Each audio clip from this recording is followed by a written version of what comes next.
Hello दोस्तों, बहुत बहुत स्वागत है आपका हमारे यूट्यूब चैनल HSP क्लासेज में।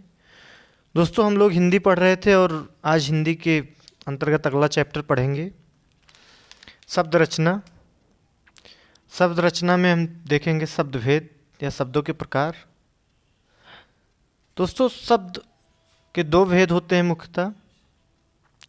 सार्थक शब्द, जिस शब्द का कोई ना कोई अर्थ निकले वो आपका सार्थक शब्द होता है, जैसे रोटी, पानी, डंडा, कपड़ा इत्यादि। इसके बाद आपका होता है निरर्थक शब्द, जिसका अपना कोई अर्थ नहीं निकलता है। ये आमतौर पर साधारण बोलचाल की भाषा में सार्थक शब्दों के साथ प्रयोग किए जाते हैं। जैसे रोटी एक आपका सार्थक शब्द है, लेकिन इसके साथ ओटी बोल देते हैं। पानी आपका सार्थक शब्द है, वानी। डंडा आपका सार्थक शब्द है, इसके साथ आम तौर पर बोलचाल की भाषा में वंडा बोल देते हैं। रोटी, ओटी, पानी, वानी, डंडा, वंडा। तो ओटी का और वानी का और वंडा का यहाँ कोई भी अपना अर्थ नहीं है, लेकिन साधारण बोलचाल की भाषा में हम लोग बोलते हैं। तो ये निरर्थक शब्द होते हैं। इसके बाद सार्थक शब्द जो होते हैं आपके प्रयोग के आधार पर दो प्रकार के होते हैं, रचना या बनावट के आधार पर, और तीसरा है उत्पत्ति के आधार पर। तो देखते हैं एक एक करके। प्रयोग के आधार पर दो प्रकार के होते हैं, विकारी शब्द, दूसरा होता है आपका अविकारी शब्द। विकारी शब्द का मतलब होता है दोस्तों कि जिसमें परिवर्तन किया जा सके, विकार लाया जा सके। विकारी शब्द लिंग, वचन और कारक, इन तीनों के आधार पर जिसमें परिवर्तन किया जा सके आपका विकारी शब्द कहलाता है। यहीं पर आपका अविकारी शब्द है, जिसमें लिंग, वचन और कारक, इन तीनों के आधार पर परिवर्तन नहीं किया जा सकता। ये आपके अविकारी शब्द कहलाते हैं।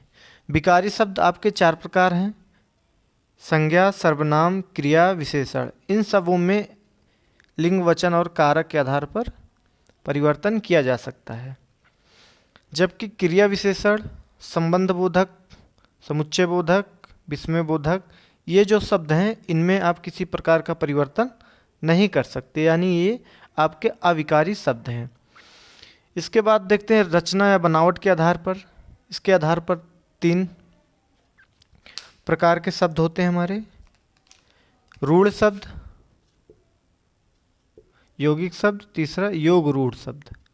रूढ़ शब्द जिन शब्दों का कोई खंड ना किया जा सके, यानी खंड करने पर वो शब्द आपके निरर्थक हो जाएं, उनका कोई अपना अर्थ ना निकले, या जिन शब्दों में कोई संधि ना हो, समास ना हो, या ऐसे सार्थक शब्द जिनके खंड ना किया जा सके, जैसे नाक, आग, पैसा, कलम। जब हम इन शब्दों को अलग अलग लिखते हैं तो इनका कोई सार्थक अर्थ नहीं निकलता।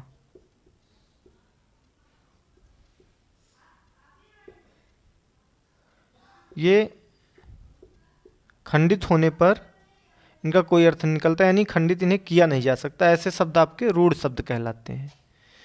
फिर अगला आपका है यौगिक शब्द। दो सार्थक शब्दों के मेल से यौगिक शब्द का निर्माण होता है।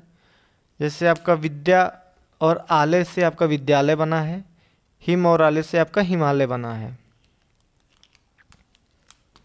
हिमालय।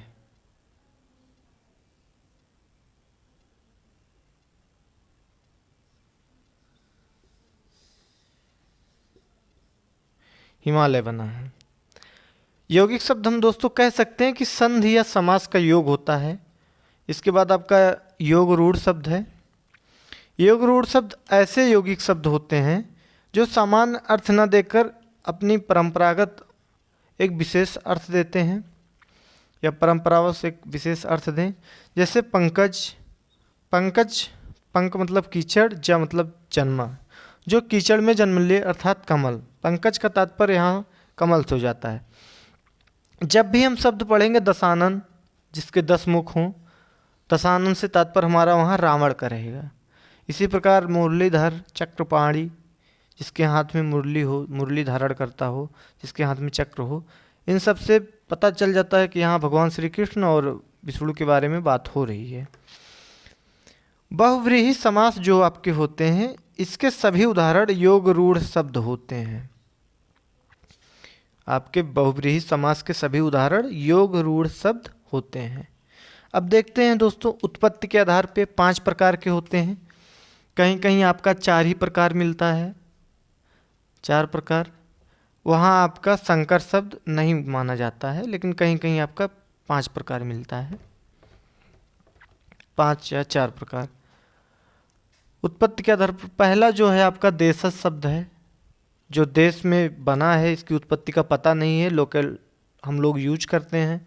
जैसे आपका पगड़ी है, ठेठ है, खचाखच है, लोटा है, ये सब आपके खिड़की है, सब देशज शब्द हैं।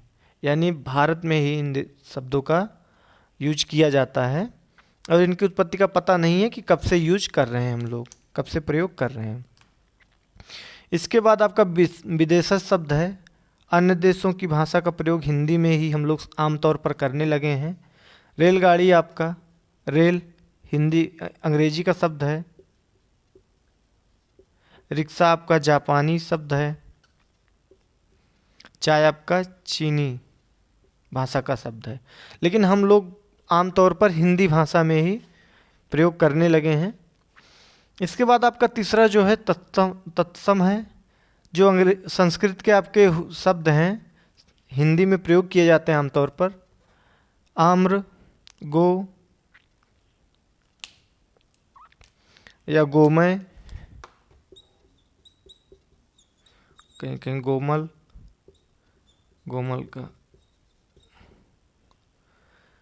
तो संस्कृत के जो शब्द हूबहू प्रयोग किए जाते हैं वो आपके तत्सम होते हैं। तत्सम मतलब तत्समान, यानी संस्कृत समान आपके जो शब्द हैं।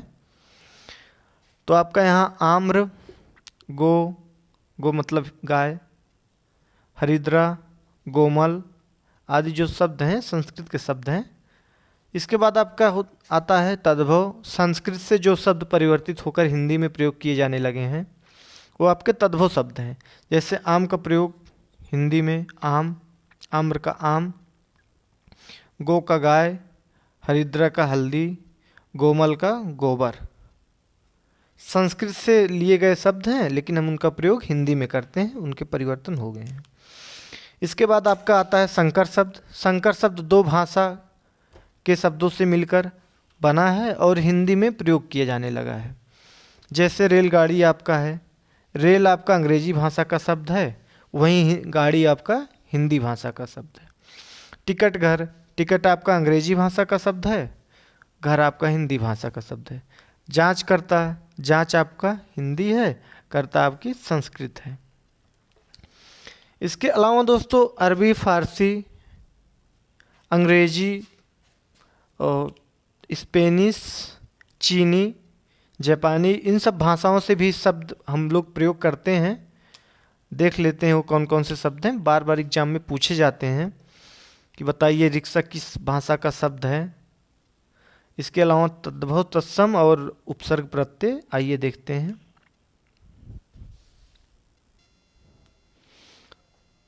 दोस्तों आइए देखते हैं विदेशज शब्द में या देशज शब्द में कौन कौन से शब्द आपके आते हैं। देशज शब्द में आपके झाड़ू, पगड़ी, झोला, ठेठ, चिड़िया, कटोरा, डिबिया, ये सब अपने देश के शब्द हैं। इनकी उत्पत्ति का पता नहीं है, प्राचीन समय से इनका प्रयोग होता चला आ रहा है। लेकिन विदेशों से आए हुए शब्द आपके विदेशी शब्द, जिसमें से आपके कई भाषाएं हैं। अंग्रेजी भाषा, यहाँ से आपके शब्द लगभग हिंदी में, इंग्लिश में आप लोग पढ़े होंगे। Appeal, officer, engineer, doctor, bottle, sorry, excuse me, जितने भी इंग्लिश के शब्द हैं सब अंग्रेजी भाषा के आए हुए शब्द हैं, जिन्हें आजकल हम सामान्य बोलचाल की भाषा में प्रयोग करते हैं। इसके बाद आपके अरबी भाषा के कौन कौन से शब्द हैं देख लेते हैं। अखबार, कागज, इत्र, कानून, किताब, वकील, तमाशा, गरीब, कुरान, हैजा, रिश्वत, अमीर, औलाद, इस्तीफ़ा, औरत, कब्र, आशिक, मुकदमा, एहसान, कीमत, खबर, नशा, मदद, अक्ल इत्यादि शब्द जो हैं आपके अरबी भाषा से लिए गए हैं या अरबी भाषा के शब्द हैं। आजकल हम इन्हें हिंदी भाषा में प्रयोग करते हैं। फारसी भाषा से आपके जो शब्द हैं जिन्हें हम आमतौर पर प्रयोग करते हैं, आसमान, सरकार, सरदार, पैमाना, अफसोस, आबरू, आवाज़, आवारा, किशमिश, कुश्ती, गवाह, चाबुक, नामर्द, शोर, चश्मा, चेहरा, मलाई, मुर्गा, दवा, जादू, जिंदगी, तरकस, जिगर, खामोश, खाल इत्यादि शब्द जो हैं हमने फारसी भाषा से अडॉप्ट किया है, आजकल सामान्य भाषा में प्रयोग करते हैं। पुर्तगाली भाषा से जो शब्द हम बोलते हैं, आलपीन, आलमारी, तंबाकू, तंबाकू इम्पॉर्टेंट है, पूछा गया है, फीता, गमला, पिस्तौल, पादरी, आलू भी आपका पुर्तगाल से ही, अचार, गोभी, बादाम, कांस्तर, तौलिया, साबुन ये सब पुर्तगाली भाषा के शब्द हैं। तुर्की भाषा से कौन कौन से शब्द लिए हैं, दरोगा, कैंची, चाकू, बंदूक, बारूद, बेगम, कुली, लाश, चमचा, कालीन इत्यादि शब्द आपके तुर्की भाषा से लिए गए हैं। इन्हें हम लोग सामान्य बोलचाल की भाषा में प्रयोग करते हैं। इसके बाद आपका फ्रांसीसी या फ्रेंच भाषा का शब्द है। फ्रेंच भाषा में आपका बिगुल, कर्फ्यू, कारतूस, रिपोर्टाज, कूपन इत्यादि शब्द जो हैं फ्रेंच भाषा के शब्द हैं। चीनी भाषा से हमने चाय, चीनी, चीकू, लीची, तूफान आदि शब्द लिए गए हैं। चाय आपका बार बार एग्जाम में पूछा गया है किस भाषा का शब्द है, चीनी भाषा का। डच भाषा से हमने बम लिया है या बम जो है डच भाषा का शब्द है। जापानी भाषा से रिक्शा लिया गया है, बार बार एग्जाम में पूछा जाता है रिक्शा किस भाषा का शब्द है, तो जापानी भाषा का आपका शब्द है। स्पेन यानी स्पेनिश भाषा, यहाँ से सिगरेट आपका स्पेनिश भाषा से लिया गया है। ये बहुत इम्पॉर्टेंट है, बार बार एग्जाम में पूछा जाता है कि अखबार किस भाषा का शब्द है। इंग्लिश भाषा के शब्द या अंग्रेजी भाषा के शब्द आप लोग आसानी से पहचान लेंगे, चूँकि अंग्रेजी अपने यहाँ सामान्य बोलचाल में प्रयोग की जाती है, लेकिन 2-3 बार पढ़ लेंगे इन शब्दों को तो याद हो जाएगा। अब इसके बाद देखते हैं दोस्तों उपसर्ग प्रत्यय। उपसर्ग मूल शब्द के पहले लगकर उनके अर्थ में बदलाव कर देते हैं, अर्थ उनके बदल देते हैं। जैसे हार, हार का मतलब आपका पराजय है, पहनने वाला हार नहीं है, यहाँ हार से तात्पर्य आपका पराजय है।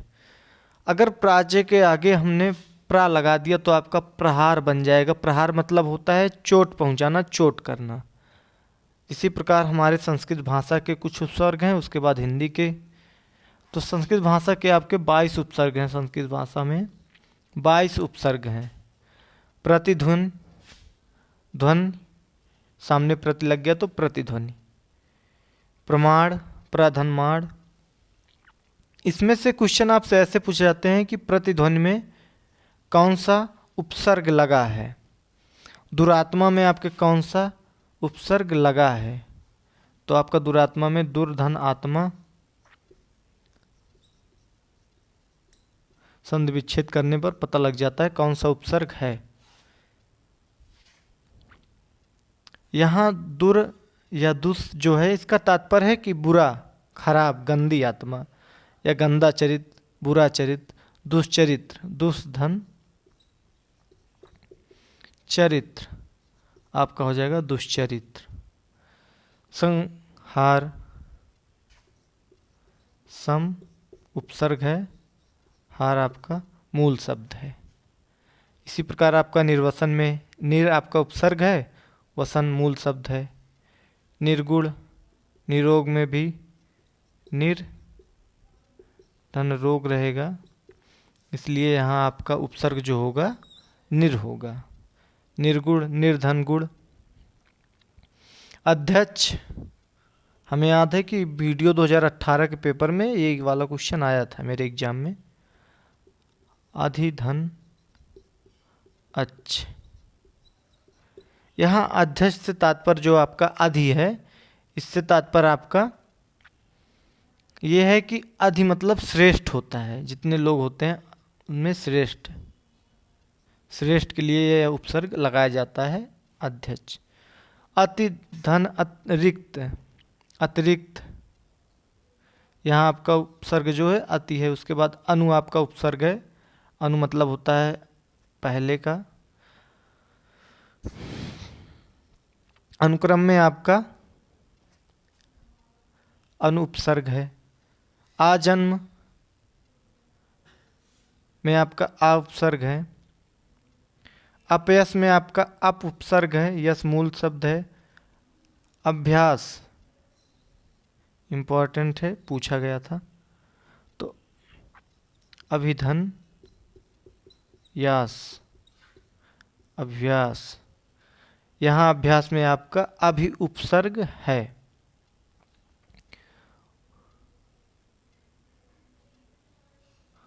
सॉरी, यहाँ आस होगा, अभ्यास। उद्घाटन में आपका उत धन घाटन लिखा जाएगा, उत धन घाटन, यहाँ आपका उत उपसर्ग रहेगा। स्वागत सुधन आगत, स्वागत, यहाँ आपका सु उपसर्ग रहेगा।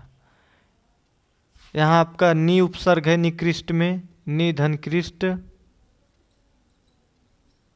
परिधन आवरण पर्यावरण, या परिधन इच्छा परीक्षा, आपका यहाँ परि उपसर्ग रहेगा। पराजय में परा उपसर्ग रहेगा। अवगुण में अ उपसर्ग। व्यर्थ में बी धन अर्थ, ये आपका व्यर्थ में और व्यायाम में भी आपका बी उपसर्ग रहेगा। बी धन आयाम, इसका विच्छेद हो जाएगा, मूल शब्द आपका यहाँ आयाम निकल कर आएगा। और वी आपका उपसर्ग रहेगा। इसी प्रकार उपकरण में आपका उपसर्ग है, करण मूल शब्द है। सज्जन, संधि विच्छेद इसका आप करेंगे तो सतधन जन होगा। यहाँ भी आपका सत जो है उपसर्ग है।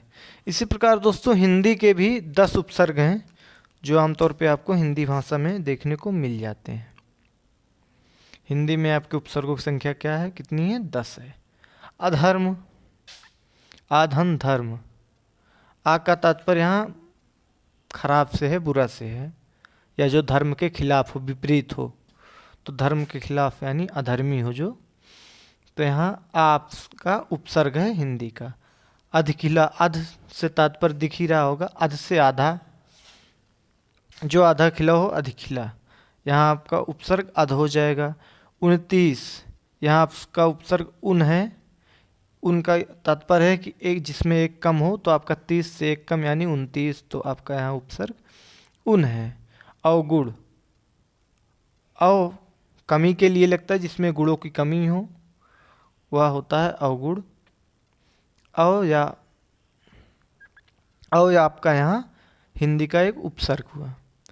कुपुत्र, कु और या कु का जो का प्रयोग हुआ होता है, का या कु का, वो खराब के लिए होता है, दुष्ट के लिए होता है। कुपुत्र या कपूत बुरे के लिए होता है। भरपेट, यहाँ आपका भरपेट में भर उपसर्ग हो जाएगा। इसी प्रकार निडर, जिसमें डर न हो, निडर, यहाँ आपका उपसर्ग नी हो जाएगा। दुबला, दू से तात्पर्य यहाँ है जिसमें कुछ कमी हो, जिसमें बल की कमी हो, आपका दुबला हो जाएगा, यहाँ आपका उपसर्ग दू हो जाएगा। इसी प्रकार सु है, सु मतलब अच्छा सुंदर, तो जिसका पुत्र अच्छा और सुंदर हो सुपुत्र, यहाँ आपका सु उपसर्ग हो जाएगा। बिन, बिन मतलब बिना, ब्याह, बिन ब्याह अगर कहा जाए, यहाँ आपका उपसर्ग बिन हो जाएगा। दोस्तों इसके बाद आइए देख लेते हैं प्रत्यय। संस्कृत के प्रत्यय कितने हैं और हिंदी के प्रत्यय कितने हैं, देख लेते हैं। प्रत्यय आपके वे शब्द होते हैं जो धातु रूप या शब्दों के अंत में लगकर नए शब्द का निर्माण करते हैं, वे प्रत्यय होते हैं। प्रत्यय भी आपके दो प्रकार के होते हैं। एक आपका होता है कृत प्रत्यय, एक आपका होता है तद्धित प्रत्यय। कृत प्रत्यय वे प्रत्यय होते हैं जो क्रिया अथवा धातु के अंत में लगते हैं। वे प्रत्यय जो क्रिया या धातु के अंत में जो प्रत्यय लगते हैं वो आपके कृत प्रत्यय कहलाते हैं। ऐसे प्रत्यय लगाने से जो शब्द बनते हैं वो आपके कृदंत कहलाते हैं। जैसे ये आपका प्रत्यय है और ये आपका कृदंत है, कृदंत शब्द, कृदंत शब्द यानी कृत प्रत्यय से बने शब्द आपके कृदंत शब्द कहलाते हैं। कृत प्रत्यय जो है मूल शब्द के साथ लगकर आपके संज्ञा व विशेषण का निर्माण करते हैं। जैसे लुटेरा में आपका एरा प्रत्यय है, खौया में आपका वैया प्रत्यय है, बढ़िया में आपका इया प्रत्यय है, खिलौना में आपका औना प्रत्यय है, भूला में आपका आ प्रत्यय है, बोली में आपकी ई प्रत्यय है, मनन में आपका अन प्रत्यय है, ढक्कन में आपका अन प्रत्यय है, बचैया में आपका अय्या प्रत्यय है, औपचारिक या धार्मिक में आपका इक प्रत्यय है, लड़ाका में आपका आका प्रत्यय है, कसौटी में आपका औटी प्रत्यय है, तैराक में आक प्रत्यय है, खोया में या प्रत्यय है, ओड़ा में भगौड़ा में आपका ओड़ा प्रत्यय है, भगोड़ा ओड़ा, सुनवाई में आपका वाई प्रत्यय है। इसके अलावा दोस्तों जो भी प्रत्यय, दोनों प्रत्यय आपका अभिकारी शब्द होता है। अभिकारी शब्द यानी इसमें लिंग वचन कारक के आधार पर आप कोई परिवर्तन, कोई बदलाव नहीं कर सकते हैं। इसके अलावा और भी बहुत सारे प्रत्यय हैं कृत प्रत्यय में। तद्धित प्रत्यय ऐसे शब्द या ऐसे प्रत्यय जो संज्ञा, सर्वनाम, विशेषण शब्दों के अंत में लगते हैं वो आपके तद्धित प्रत्यय कहलाते हैं।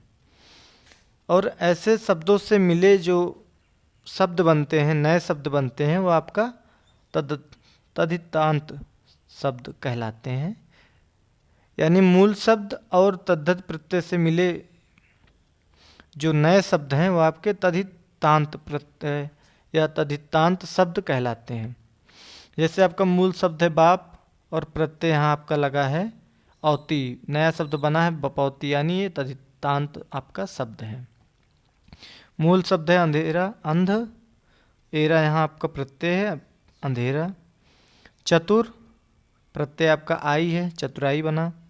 मीठा प्रत्यय आपका आस है, मिठास बना। काला प्रत्यय आपका पन है, कालापन। गुड़ आपका यहाँ प्रत्ययवान है, गुणवान बना। कृपा आपका प्रत्यय यहाँ आलू है तो हो गया कृपालु। बूढ़ा प्रत्यय आपका पा है, बुढ़ापा। आम प्रत्यय आपका आवट है और नया शब्द आपका जो बना है वो आपका अमावट बना है। ये प्रत्यय दोस्तों यहाँ से प्रश्न पूछे जाते हैं कि कृत प्रत्यय कौन से होते हैं, कृत प्रत्यय से बने शब्दों को क्या कहते हैं। कृत प्रत्यय से बने शब्द आपके कृदंत कहलाते हैं। इसके अलावा सीधा सीधा क्वेश्चन पूछ लेता है आपसे कि खवैया में कौन सा प्रत्यय है, बढ़िया में कौन सा प्रत्यय है। सेम क्वेश्चन इधर भी ऐसे पूछता है। कभी कभी आपका सीधा पूछ लेता है प्रत्यय कौन सा शब्द है, विकारी है कि अविकारी शब्द है। तो प्रत्यय यहाँ आपका अविकारी शब्द है, यानी इसमें बदलाव नहीं किया जा सकता, कोई विकार उत्पन्न नहीं किया जा सकता। तद्धित प्रत्यय यहाँ से भी आपका पूछता है कि अंधेरा में कौन सा प्रत्यय है, कालापन में कौन सा प्रत्यय है, गुणवान में कौन सा प्रत्यय है। तो अगर हम लोग संधि करेंगे, तोड़ेंगे, एक दूसरे को विच्छेद करेंगे तो पता लग जाएगा कि कौन सा प्रत्यय है। तो ये दोस्तों प्रत्यय की क्लास रही, शब्द रचना की एक क्लास रही। उम्मीद है कि आपको क्लास पसंद आई होगी। क्लास पसंद आई हो तो लाइक शेयर और सब्सक्राइब करिएगा, अपने मित्रों को भी जोड़िएगा। Thank you.